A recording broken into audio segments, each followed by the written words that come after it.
Hey guys, Domenic here from Wealthi with the lovely Tiffy. Hello Dom, how are you? Great, it's awesome having you on the show today. You're normally running Espanol, but you've decided to come on this one today. Yeah, I know, because there's so many exciting things happening right now. I know, it sounds cliche. This hasn't been rehearsed, by the way. I'm just loving how it's going. One thing that you may have noticed is that I've got this very fancy cup. For those of you that are listening and not watching, I've just been introduced by Yerba Mate. Is that right? Sharma mate, yes. Yeah. So Tiffy's trying to get me off coffee, so I'm having these crazy tasting Tea, let's call it. teas. They're pretty good. We'll see how they go through the show. Maybe I might be bouncing out of my seat by the end of it all.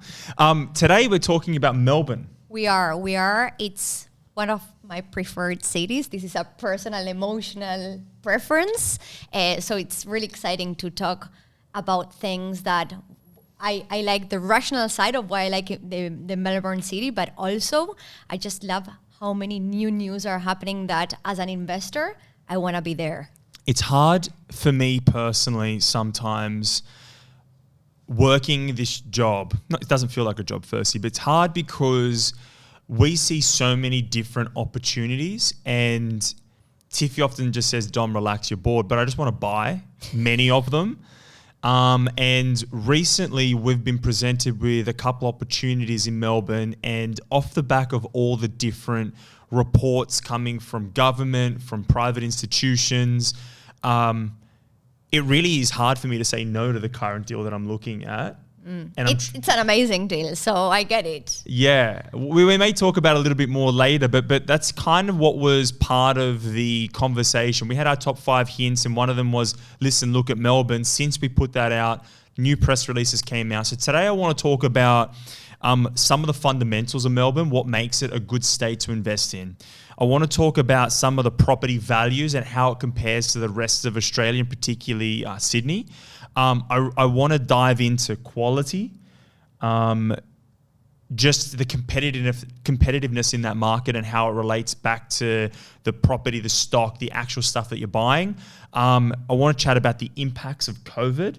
Yeah, and they've recently come out of lockdowns, right? So that's definitely different to Sydney and the vibe we've had in Sydney and what's been going on. Yeah, and then lastly, the different government incentives, because it has been hit hard. The government is coming up with some very aggressive incentives, and then what we think the impacts of that will be on the market. So, without further ado, shall we jump straight in? Yeah, sure. I'm going to start by saying, whenever we talk to clients, the one thing I always mention, because I 100% believe in this, I believe that property prices are driven by demand and supply, okay? So when we look at Australia as a whole, we know that the population grows. It's a country that the population keeps growing and growing and growing. And me as a migrant, when I thought about coming to Australia, I wanted to come to either Sydney or Melbourne. To be honest, I liked Sydney weather way better. But when I think about employment, where I want to be employed, I used to work in the FMCG world. I got transferred from Argentina to Australia, and the offices were in Sydney. So that's where I'm going, right? I'm not going to the middle of nowhere. Okay? And can you just elaborate a little bit more on that? Because a lot of people talk to us, and you migrated here. Yeah.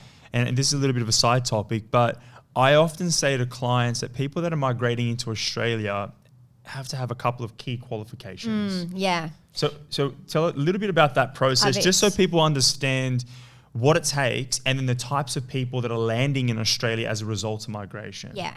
So Australia's government, and they might be changing the laws soon again, but basically you need probably some sort of degree and qualification. I'm an engineer, but I had done a career in marketing. Okay, so I was getting transferred as a marketing specialist. I had to prove a lot of things. I had to sit for English exams. I had to present all of my qualifications, and you have to prove that you have the skills, and the skills have to be lacking in Australia to be able to come, right? So I sat for the English exam quite a few times because it expires every time you have to update a visa.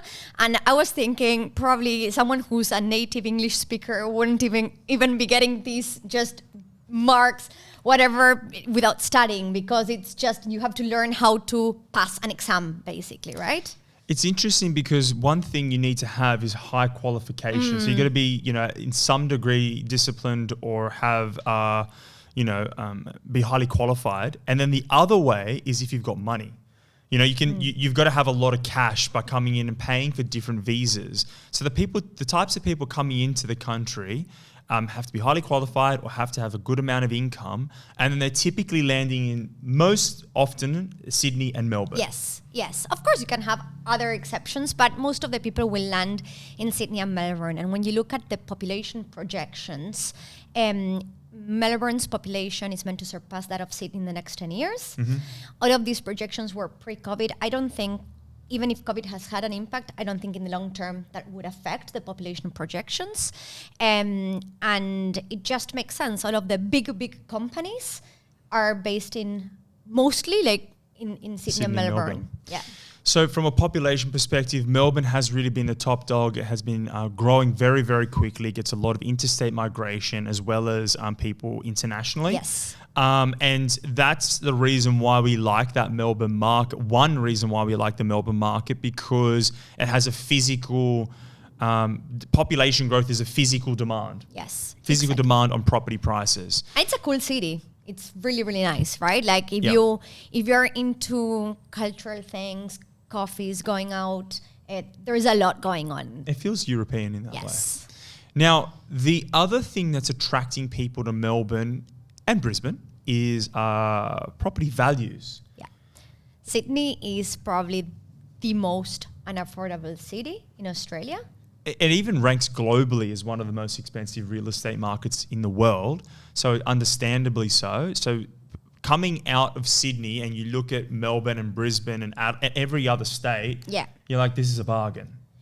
Yeah, exactly. So when we look at what you can afford for a certain price point, anything that I could afford within 12 kilometers from Melbourne CBD, I would probably have to go 50 kilometers from Sydney CBD to be able to afford something equal, basically in price.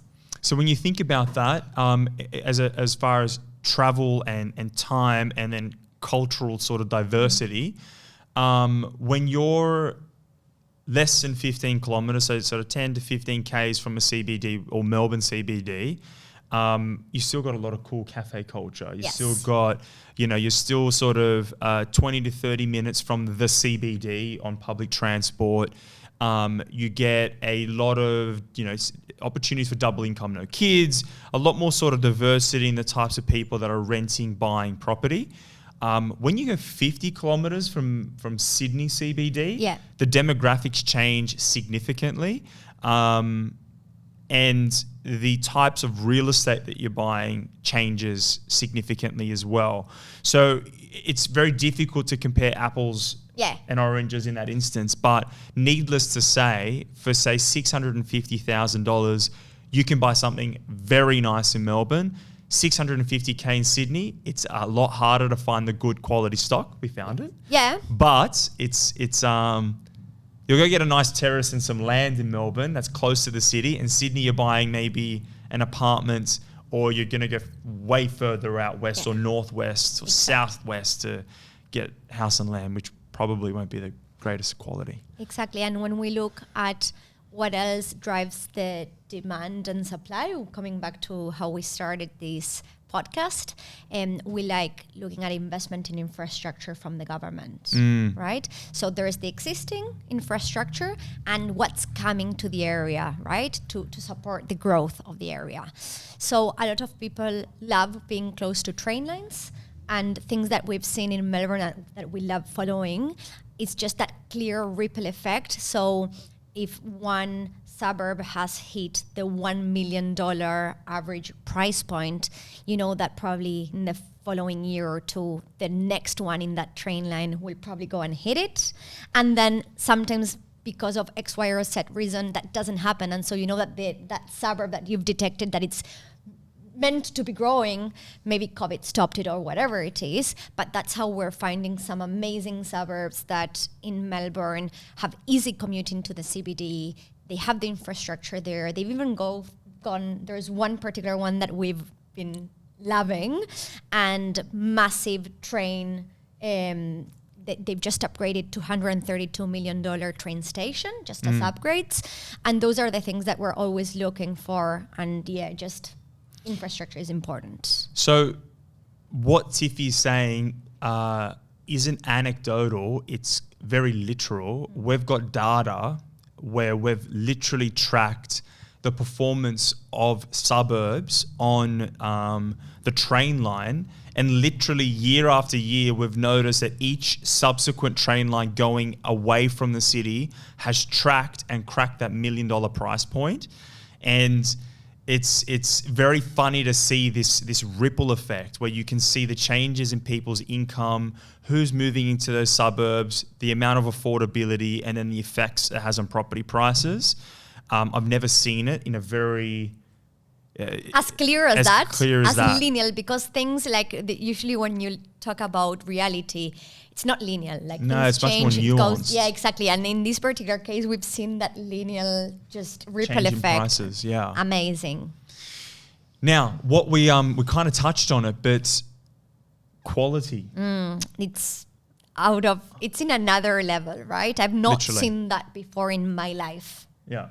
Right? Have you ever suspected that we could see what we can share with our audience? We represented a few projects. So what I'll do is, lucky we've got Jenny with us. What we'll do, the people that are watching this podcast, if you're listening, have a look at this part of the sequence. We're going to share some renders and show you some of the images. But the types of construction and, let's put it this way. They're using, one of the architects that they're using is a company called DKO. Some of you are nodding your head and already know what I'm talking about, and some of you haven't heard of DKO. But they are one of the best architects out there. They work on multi-million-dollar developments, like $100+ million developments. It's very uncommon to see those architects working on, sub-$1 million townhouses and terraces, particularly in Sydney. Yeah. But, some of these renders here are absolutely stunning. There's one picture that I'm going to put up on the screen. It's of a bathroom. Now, I worked on a development in Pyrmont in Sydney. It was these were $4 million terraces. It had very similar sort of woodwork or paneling, and the lines and the frameless glass, and just all of these hardwood features here, and the tiles are, my language is suffering me because these images are really just absolutely stunning. Yeah, you cannot make justice. Like if you're listening to the podcast, us trying to convey, like the image will say a lot more than our words probably. But it's just from a quality perspective, I always try to first look at for an investment. I try to see, is the area the right one? Is the opportunity the right one? Does financials make sense to me? I look at cash flows and the entire picture, right? And once I'm happy with everything, okay, let's see what it looks like inside. And the moment that everything ticks your boxes and you're seeing this outstanding quality, they deliver like what could be a $2 million, $3 million house in a super premium suburb in Sydney for under $750,000 in Melbourne in an amazing location that it's up and coming. So you're like, wow, this is an amazing opportunity. And the developer that we're working with is uncharacteristic, but they're up there with the likes of Gurner and what they actually offer us as a consultancy group is options for our clients to actually change configurations as well. So if you're buying a 3-bedroom terrace, there are options to turn the 3-bedroom terrace in one of the bedrooms to become a study. And you'll see some of these images. I spend a lot of time with my fiancée Charlotte. We watch Architectural Digest, fantasizing about that dream mansion that we'll buy one day. And you get a lot of inspiration from that. You see these tens of millions of dollars homes, these really, really expensive homes. And the features that are in these homes, you're seeing what the architect's trying to do in a sub-$1 million terrace. Yeah. And they're absolutely stunning. So what the developer's done is given us different features and different ways that we can lay out the home. They've done upgrades where you can do beautiful joinery and put it into the actual, into the terrace to upgrade it. And it's not just this one developer. what we're noticing is it's many developers that are delivering to a very high standard. And if you were to try and compare it to, let's just say, the Sydney market. Yeah, we're not finding opportunities for investments. No. That, as in, you can probably find that at a very, very high price point in Sydney. You're spending in excess of $3-4 million to try and achieve the same result. Exactly. And yeah, like we got presented a few different projects. I've heard everything. One developer putting cinema, wine bar, there's like indoor soccer, spinning, rock climbing, gyms, poker room, sports bar, like all of that inside one development. I saw that presentation yesterday and I just sat there awestruck. It sounded like a resort. Yeah. Indoor soccer court. Yeah. Spin classes. Yeah. Like a state-of-the-art dog washing bay. Squash court. Yoga facility. Booking your private dining room for to host 25 friends at no cost. You look at these as developments and I think because it's such a highly competitive market, it's this sense of one-upmanship. Where in Sydney, it's been very, for a long time, developers could just slap something together and they'll get away with carpet in the living room. And you're like, come on, carpet in the kitchen almost. And you're just like, this is unacceptable. And in Sydney, you're talking about, hey, we'll upgrade to an engineered timber floorboard. Yeah. Where they're saying, no, we've got an indoor soccer court. Yeah. We've got a private dining and private theatre room for you and your party. So it's akin to a $10 or $20 million mansion, the facilities that you're getting access to. But how much is an apartment costing that building? I think they're starting the one bedrooms in the $450,000, which it's unheard of, to be honest, in a really nice location, close to train stations, universities, like good access into the CBD. Jenny, we're going to have to put that into this clip as well because I want the subscribers to see this. Yeah. I want to tell you another little quick story or anecdote about the quality. So one of the developers that we're working with, he's vertically integrated his business so much so that he's a builder. He's a qualified architect. He works with the best in business, but he's obsessed with quality. And he couldn't find the brick that he wanted for the building. So what he's doing is he's importing these handmade bricks from Denmark, and it's got this beautiful low profile rustic look. And these are going into terraces that start at 800K. Yeah. 850,000. That's where Dom got excited and he's already said, put one on hold for me. I was like, so I called up Charlotte and I said, hey, we're moving to Melbourne to go and get some federal government grants.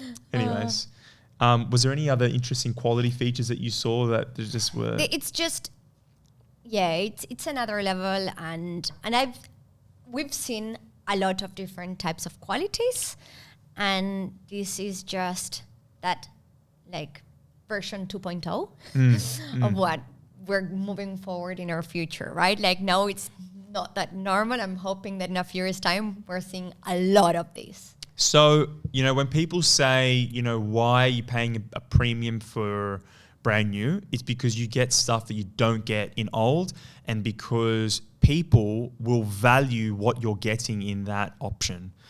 Personally as a renter, if I had a lot of those facilities, you don't want to leave, right? Like once you have all of that, why do you want to downgrade? Why go back to a 2-story red brick with no air conditioning? It's poorly ventilated, no fly screens. Yeah. No.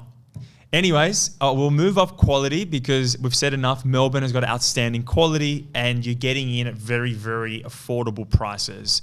Shall we talk about COVID? Let's talk about COVID because I think we're all different. I don't think there's a perfect investment, and what fits me doesn't necessarily fit you, right? We've got different strategies. We have different strategies, we have different personalities, we have different risk appetites.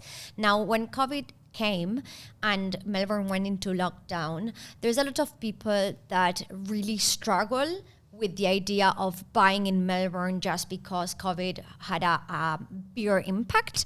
And that's fine, like we're all different, but for me, I actually think that has provided us with a lot more opportunity for investment. And I think that's one of the things that as an investor, when everyone's fearing, I want to be making the most out of it. It's funny because everyone says that line, you know, when there's fear, you should be greedy. When people are greedy, you should be fearful.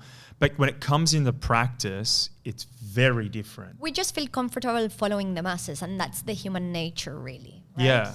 But when COVID hit, fair enough, no one knew what was going to happen.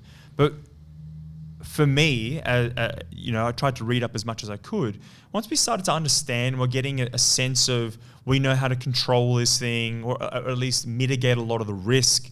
We can see vaccines are coming, that we know how to sort of manage the current circumstance. It became a matter of Melbourne was physically restrained. They couldn't physically go out, inspect and buy properties. And what that meant was that developers couldn't sell stock. You know, people weren't listing their stock and selling it. So there was a huge issue in the market. And it's not that you saw massive discounts. You saw some discounts, but you could also go and squeeze some extraordinary incentives. And that's the thing. I think that's where a developer would have planned their stock with a few years in advance, right? They couldn't have predicted that COVID was going to hit this year. So now they have this supply and they need to sell it so that they can move on to their next project, right? So let me touch on that. So the reason why they need to sell it is they need to get debt cover. So for instance, when a developer buys a block of land, they go and get some debt from Westpac or CBA, from one of the major funders, and then the bank will say, hey, you're going to go and get let's just say the block of land costs $10 million, and then they're going to go build this thing for $30 million or $20 million, right? Don't invest too much in the numbers. The bank will say, hey, we want you to go and get $10 or $20 million, say $20 million worth of sales to cover the cost of construction. So we know that, you know, we've got this much money coming into the development. Now, as a developer, you can't start construction because the bank won't give you the money until you've gotten your debt cover. So as a developer, what do? You say, well, I can sit on this site and as I wait, I can't develop, I can't make money, I've got bills to pay, or I can get it started. And the best way for me to get this thing started is to go and get some fast and hard sales. How do I do that? One way is you can reduce the price, but if it's already fairly priced based on the market, what else do? You sweeten the deal. Yes, and that's the thing, right? So you want to make sure that when they're giving incentives as cash back, they don't want to ruin the valuations of the property. So they're actual discounts that are not. Yeah. So what Tiffy's talking about, and you've got to be careful with incentives, because we've seen incentives where, hey, we're going to pay your rent for 5 years. And you got to be dubious about that, because you're going to say, well, that money's coming from somewhere, and that might be coming out of the property price. They may have inflated the property price, and they're basically getting you to pay for your own developer incentive. They're getting you to pay for your own rents. Or we'll increase the property price and then we'll upgrade it by this amount. And then you have issues because the property isn't valued at that new incentive price. It's been falsely inflated. And what happens is you'll go and try and settle on that property. The value will come out and say, hey, this thing's $100,000, worth $100,000 less than what you're paying for. So those incentives were not real. The way that you can mitigate that risk is if there are incentives being put onto the table, you can actually go and get valuations done on that stock. Or you can go and compare it to recent sales that have been done in the market and say, hey, is this fair value? So for instance, say it's $1 million terrace and you're being offered you did tell me not to. I did tell Dom before we started this podcast, hey Dom, have you put your phone on silent? yeah, I did. So what I'm saying is that you can go out, have a look at the value of that property, compare it to all recent sales that have happened in the market and see, is this a genuine discount? And if it is, you may have some instant equity built into this deal. Yeah, exactly. And that's what we're saying with some of the Melbourne deals. They're needing to sell the stock in order to start developing or building. It's amazing location, it's good prices, and the quality of the delivery, we know it's going to be absolutely amazing. And the actual incentive is a true incentive. You're not paying for it with your own purchase price, basically. Now, the other thing to be mindful of is that this COVID opportunity is an opportunity because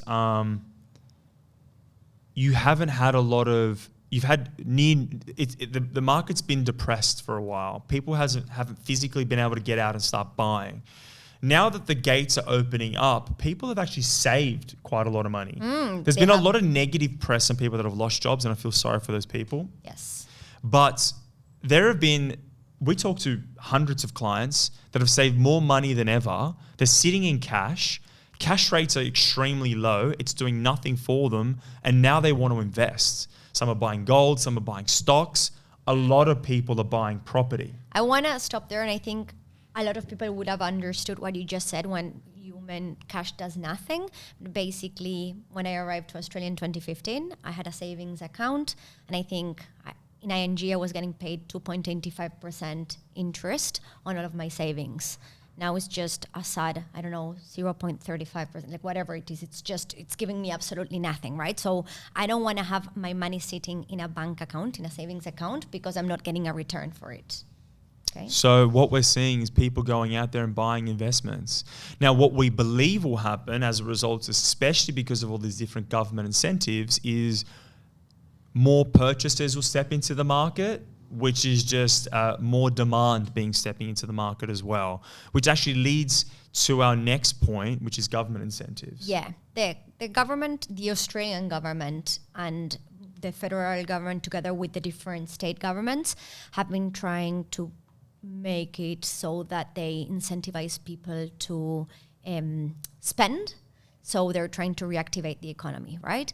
So one of the biggest industries for Australia is the construction industry, and a lot of the money, how they're injecting money into the economy so that they can keep moving it, is through different incentives, like if you buy, we'll give you this amount or that amount. So that's what we're going to be covering right now. So something that's interesting is that they recently put out a press release, and the details yet to come out, but effectively, the government is giving a 50% stamp duty waiver or a stamp duty reduction. So Melbourne has, I think it has the most expensive stamp duty, or one of them. Yeah. So Melbourne has less expensive properties than Sydney, but it has always had a higher percentage of stamp duty. Yeah. And in this instance, what they're doing is giving us all a 50% discount on brand new property less than $1 million. Now, I'm looking at buying something less than $1 million, so that's okay. And anyways, but it's important, and if it's existing, it's less than you get a 25% discount, but it's only until June 30. Okay, and this is Victoria only, right? So let's be clear, we're talking Melbourne, Victoria. We're not talking Sydney. Now, one of the things that Peter often says is one of the key metrics that will help you determine property prices and at least demand is policy decisions. Now, this is a policy decision that's making it easier for people to step into the market. If you're buying a $700K property and you're looking at paying $35,000 to $40,000 in stamp duty, you're now paying $20,000. Yeah, exactly. And it's basically for anyone who's considering interstate investment. Not everyone will be willing to. I love it, but not everyone's Tiffy. This is a great thing because now you're going into this market that will be seeing massive growth in population, even higher than that of Sydney in the next 10 years, where prices are lower than that of Sydney, and now the stamp duty is lower. So why wouldn't a lot of people move into the Melbourne market? It's for a limited time only. I sound like a salesman now, right? Yeah, you do. Yeah, here's some free steak knives. I'm waiting to see what else the Melbourne market throws at us. Now, something that I thought was very interesting, and again, I want to understand this a little bit more detail, but they've created a $500 million fund where if you've got less than 5% as a deposit, the government will actually step in and contribute equity. Well, they'll help you buy the property, but they'll take a piece of the deal from you as well. I don't know exactly what that looks like, but it says here that they've launched a fund to help people who do not have a 20% deposit to buy homes. The fund will contribute to the purchase price in exchange for equity in the property. So essentially, people with less than 20% can buy the property. The government will step in, contribute some cash, but then they're going to be a part owner or they'll have a share in that property. Now, where we've seen this in the past, when Peter and I were in the UK, this is very normal, and the UK has a number of incentives like that, and I kind of like it. Yeah, that would mean, and I'm just asking, right? So if you were to sell the property, a percentage of that sale then would go to the government. That's as I understand it. It's an interesting way for the government to stimulate the market because they're putting in $500 million worth of cash. Yeah. Which, if you were to 10x that multiple, that's, another zero on top of that. Yeah. Is that 5 billion? Yeah. That's $5 billion worth of purchases out into the market. So that's an additional push in demand, I'd say. It is. It's everything that the government has been doing is to stimulate the economy, right? And people spending and wanting to buy more properties. And what about land tax? Well, the last part of that press release is that the government hopes to do a 50% land tax discount, and they're looking to introduce that in 2022. And that's to attract new investment into build to rent and to boost housing supply, because they want to create another sort of 5,000-ish homes in that city or in that state. Now, again, that's another incentive. It's just reducing the cost for people to get in, buy and hold property. So if we were to summarize Melbourne as a market... We've said a lot. Yeah, just to sort of summarize it all. Strong population growth. There's good employment. Good employment. Low property prices relative to the market leader in Australia, Sydney. Yeah. Quality is extraordinary. You're buying in at near the lowest point of the market. We've just come out of COVID. They've just come out of lockdown. The sentiment was very low. Like, I cannot talk because I wasn't there. But when you've been locked for a long while, like your head plays games, right? And therefore your sentiment, you think just everything's dark. It's much more depressed than what, the other states were. So it's got a bit of catch up to do. So now it's happy days. Yeah, we hope. And then you've got developer incentives, people coming in to try and get you to buy their stock, as well as in government incentives that stimulate in the market broadly, the rest of the market. I think it's a recipe for good price growth. Yeah, I love Melbourne. I know it's a personal opinion, but if you asked me what's your preferred market in Australia, it's Melbourne. So what I want to say is this is a bit of a challenge to all of you out there. Anyone listening, watching, I'd love to hear from you. If you've got one contrarian point of view, that would genuinely think you've got some other points, you don't think that Melbourne is a growth market, I'd love to hear why. I'm about to make an investment and I'd love to hear another point of view. And then also, if you're interested in what we're saying and you want to know more, reach out. Yeah, exactly. Say hey. I'd love for you to meet Sam, meet Louis, come and see us in our new office or even digitally. I'd love to show you some of these opportunities. If you thought this was pretty cool or valuable, share it with your friends. Yeah, please share it. And if you have questions, that's it.